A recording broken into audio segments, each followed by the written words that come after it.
दोस्तों मैं आज एक्सप्लेन करने वाली हूँ इंग्लिश लिटरेचर की मशहूर सैटिरिकल नॉवेल पर बनने वाली मूवी जिसका नाम है गुलिवर्स ट्रैवल्स। इस नॉवेल को 16th सेंचुरी में जोनाथन स्विफ्ट ने लिखा था। मूवी का स्टार्ट गुलिवर नामी शख्स से होता है जिसका बिहेवियर बहुत ही नॉन सीरियस होता है। ये हर वक्त फ़नी चीज़ें करने में मसरूफ़ होता है और यही वजह होती है कि इसे पर्सनल या फिर प्रोफेशनल लाइफ में कोई भी प्रमोशन नहीं मिलता। इस मूवी में 3 कैटेगरी की दुनियाएं दिखाई गई हैं जिसकी वजह से इसे हर एज ग्रुप के लोग पसंद करते हैं। गुलिवर के ऑफिस में एक लड़की काम करती है जिसका नाम डार्सी होता है और गुलिवर उससे बहुत ज़्यादा पसंद करता है। ये सारी बात गुलिवर का एम्प्लॉय जो उसके अंडर काम कर रहा होता है वो जानता है। इसीलिए ये एम्प्लॉय उससे हर वक्त ये मौका देता है ताकि वो अकेले में रहें और एक दूसरे के साथ बात करें, एक दूसरे को अंडरस्टैंड कर पाएँ ताकि वो एक दूसरे को पसंद करने लगे। लेकिन गुलिवर के नॉन सीरियस बिहेवियर की वजह से डार्सी उसे डिसलाइक करती है। इसी तरह से अगला सीन शुरू होता है जहाँ पर दिखाया जाता है कि गुलिवर अपने ऑफिस में अजीबोगरीब हरकतें कर रहा होता है और फनी डांस करके खुद को सुपीरियर समझने लगता है। तभी उसका एम्प्लॉय आ जाता है जो उसके अंडर काम कर रहा होता है। वो उसे बताता है कि उस एम्प्लॉय की प्रमोशन हो गई है और अब वो गुलिवर का बॉस बन चुका है। और ये एम्प्लॉय इसे एक मुफ्त मशवरा देता है, कहता है कि तुम अपने बिहेवियर को चेंज करो ताकि तुम्हें डार्सी और अपनी ऑफिस से प्रमोशन मिले कुछ। ये सारी बातें सुनकर गुलिवर बहुत ज़्यादा मायूस हो जाता है और मायूस होकर डार्सी के कैबिन में चला जाता है। वहाँ पर एक ट्रैवलर फॉर्म उठाता है और डार्सी को कहता है कि वो ट्रैवल पे जाना चाहता है। डार्सी उससे पूछती है क्या तुम्हें ट्रैवल करना पसंद है। गुलिवर यहाँ पर रिप्लाई करता है कि मैं बहुत जगह से ट्रैवल करके आया हूँ। मैं लंदन, न्यूयॉर्क, इंग्लैंड, यहाँ तक कि एंशियंट ग्रीस भी देख कर आया हूँ और अब मैं बरमूदा ट्रायंगल पर रिसर्च करना चाहता हूँ। तो डार्सी से मशवरा देती है कि तुम सफ़रनामा लिखना क्यों नहीं शुरू कर देते। घर जाकर गुलिवर सफ़रनामा लिखना शुरू कर देता है लेकिन उसे कुछ समझ में नहीं आता, इसीलिए वो दूसरे आर्टिकल्स उठाता है और उनको कॉपी पेस्ट करके अपना एक आर्टिकल बनाता है। अब ये आर्टिकल डार्सी को दिखाता है। डार्सी आर्टिकल पढ़ के ये समझ जाती है कि गुलिवर बहुत होशियार आदमी है और वो ये सब देखकर बहुत ज़्यादा खुश भी हो जाती है। और अब गुलिवर निकल पड़ता है अपने ट्रैवल की तरफ। बरमूदा ट्रायंगल पर रिसर्च करने के लिए उसे शिप की ओर जाना पड़ता है। शिप पर काफ़ी सारे एम्प्लॉयज़ होते हैं जो गुलिवर को बताते हैं कि किस तरह से तुम्हें शिप की कंट्रोल करना है और कहाँ तक तुम्हें जाना है। जैसे कि पहले ही मैंने आपको बताया कि गुलिवर का जो बिहेवियर था वो नॉन सीरियस था, इसीलिए वो कहता है कि उसे हर एक चीज़ करने आती है। अब गुलिवर पे अपनी शिप पे चढ़कर अकेले ही रवाना हो जाता है ताकि वो अपनी रिसर्च मज़े से कर सके। जैसे ही आगे जा रहा होता है तभी वहाँ पर एक सी स्ट्रोम आता है, यानी कि एक समुद्री तूफान आता है। उसके बाद गुलिवर की आंख खुलती है तो वो अपने आप को एक किसी अजीब दुनिया में पाता है। ये देखकर वो हैरान हो जाता है और बहुत ही ज़्यादा परेशान भी। वो देखता है कि उसकी बॉडी पर बहुत सारे लोग जमा हैं। ये सब देखकर ये सोच रहा होता है और समझ जाता है कि वो एक ऐसी दुनिया में आ गया है जहाँ पर सिर्फ और सिर्फ बौने लोग होते हैं। ये बौने लोग गुलिवर को कैद कर देते हैं। वो समझते हैं कि ये एक बहुत बड़ा जाइंट है जो अब हमारी पूरी किंगडम को ख़त्म कर देगा और हम सबको मार देगा। गुलिवर यहाँ से उठने के लिए अपने कदम बढ़ाता ही है तो ये सारे बौने लोग मिलकर उसे फिर से नीचे गिरा देते हैं और फिर कई सारे बौने लोग गुलिवर के नीचे आ जाते हैं और वह दबकर मर जाते हैं। और ये सब देखकर बहुत ज़्यादा दुख होता है, ये ज़्यादा पेनफुल भी होता है। अब ये सारे बौने लोग मिलकर गुलिवर को अपने किंग के पास ले जाते हैं। गुलिवर उस किंग से पूछता है कि मैं कहाँ पर आया हूँ और मेरे साथ क्या हो रहा है, क्योंकि गुलिवर को अपनी आंखों पे यकीन नहीं आता। उसे लगता है अभी भी कोई प्रैंक कर रहा है उसके साथ। डर की वजह से ये सारे लोग मिलकर गुलिवर को कैद कर देते हैं एक बड़े से जेल में, जहाँ पर एक कैदी और भी मौजूद होता है जिसका नाम होरेशियो होता है।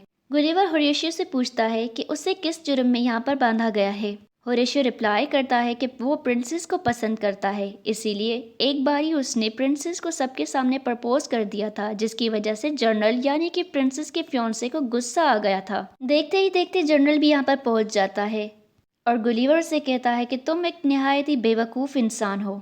ये जनरल उससे पूछता है कि बेवकूफ़ का मतलब क्या होता है, तो गुलिवर से रिप्लाई करता है कि बेवकूफ़ का मतलब होता है सबसे ताकतवर इंसान। और इसी तरह से ये जर्नल अब अपने आप को एक लक़ब देता है जो बेवकूफ़ होता है और अपने आप को बेवकूफ़ बुलाने लगता है। अगले सीन का स्टार्ट बहुत ही टेरिएबल होता है। यहाँ पर बहुत सारी शिप्स आ जाती हैं और इन लोगों को पता चल जाता है कि इन बौने लोगों के किंगडम पर किसी और लोगों ने हमला कर दिया है। ये लोग प्रिंसेस को उठाने आते हैं। वहाँ पर गुलिवर पहुँच जाता है और प्रिंसेस को बचा लेता है। दुश्मन इन लोगों के पैलेस पर आग लगा देते हैं। आग की वजह से बहुत सारा पैनिक क्रिएट हो जाता है, जिसकी वजह से गुलिवर कहता है कि तुम लोग घबराओ नहीं, मैं सारी आग बुझा देता हूँ। और गुलिवर सारी आग बुझाने में कामयाब हो जाता है। ये सब कुछ देखकर किंग बहुत खुश हो जाता है और गुलिवर को दावत देता है कि वो उनके साथ रात को डिनर करे। लेकिन गुलिवर एक शर्त रखता है, यानी कि किंग से डील करता है कि वो दावत तभी खाएगा जब ही होरेशियो को आज़ाद किया जाएगा। किंग के हुक्म से अब होरेशियो को आज़ाद किया जाता है। उसके बाद अगला सीन दिखाया जाता है जिसमें गुलिवर खाना खा रहा होता है इन बौने लोगों के साथ, यानी कि डिनर कर रहा होता है। सब एक दूसरे के साथ अच्छे से बात करते हैं और खाना भी खाते हैं। वहाँ पर गुलिवर सबको ये बताता है कि वो न्यूयॉर्क का प्रेसिडेंट है। गुलिवर यहाँ पर बहुत बड़ी बातें कर रहा होता है और ये सब देखकर सुनकर सब एक मज़े से इंजॉय भी कर रहे होते हैं और समझ रहे होते हैं कि गुलिवर कोई बहादुर इंसान है। अब यहाँ पर किंग गुलिवर से वादा करता है कि वो उसकी बोट को ज़रूर ढूंढ निकालेगा, लेकिन तब तक गुलिवर के लिए एक बड़ा सा घर बनाया जाए ताकि वो लग्जरी तरीके से वहाँ पर रह सके और अपना सुकून के साथ ज़िंदगी गुजार सके जब तक उसकी बोट मिल जाए। अब यहाँ पर देखा जा सकता है कि गुलिवर होरेशियो के साथ बैठकर प्लानिंग कर रहा होता है कि किस तरह से वो प्रिंसेस को दीवाना बना दे अपना। अब होरेशियो डिफरेंट किस्म की डांस करता है जो बहुत ही नॉन सीरियस और स्टूपिड होती है। प्रिंसेस ये सब देखकर होरेशियो से इम्प्रेस हो जाती है। अगला सीन गुलिवर और जर्नल के बीच होता है। जर्नल गुलिवर के पास आता है और उसे बताता है कि उसकी बोट मिल चुकी है। गुलिवर बोट से अपना फ़ोन उठाता है और वॉइस मैसेज सुनता है। जब वॉइस मैसेज डर्सी का होता है, डर्सी उसे कहती है कि वो बहुत ही जल्दी उससे मिलने के लिए आ रही है। अब गुलिवर रिलैक्स हो जाता है। तभी इन लोगों के किंगडम पे फिर से हमला हो जाता है दुश्मनों की तरफ से और यहाँ पर होरेशियो आता है जो गुलिवर को बताता है कि किंग ने उसे जनरल बना दिया है, इसीलिए यहाँ पर जो भी दुश्मन लोग आए हैं उनको मारना अब गुलिवर का काम है। फिर गुलिवर आ जाता है दुश्मनों से लड़ाई करने के लिए। पहले तो गुलिवर इन लोगों को समझाता है कि ये लोग वापस चले जाएं ऐसे ही, लेकिन ये लोग मानते नहीं और गोलियों की भरमार शुरू कर देते हैं। मगर गुलिवर इतना बड़ा था कि उससे कुछ भी असर नहीं करता। गुलिवर का गुस्सा आ जाता है और वो उनकी रस्सियों से बोट को खींचकर किनारे पर लेके आता है और इसी तरह से ये सबको बचा लेता है। और जो किंग होता है और सारे किंगडम के लोग हैं गुलिवर से खुश होने लगते हैं, लेकिन जर्नल इससे जलने लगता है क्योंकि ये सारी पोस्ट अब गुलिवर के पास चली गई थी। इसी तरह से गुलिवर का बहुत ज़्यादा ख्याल रखा जाता है। अगले सीन में दिखाया जाता है कि प्रिंसेस अपने जर्नल के साथ एंगेजमेंट तोड़ देती है। इसी वजह से जर्नल को बहुत ज़्यादा गुस्सा आ जाता है और वो दुश्मनों के पास चला जाता है।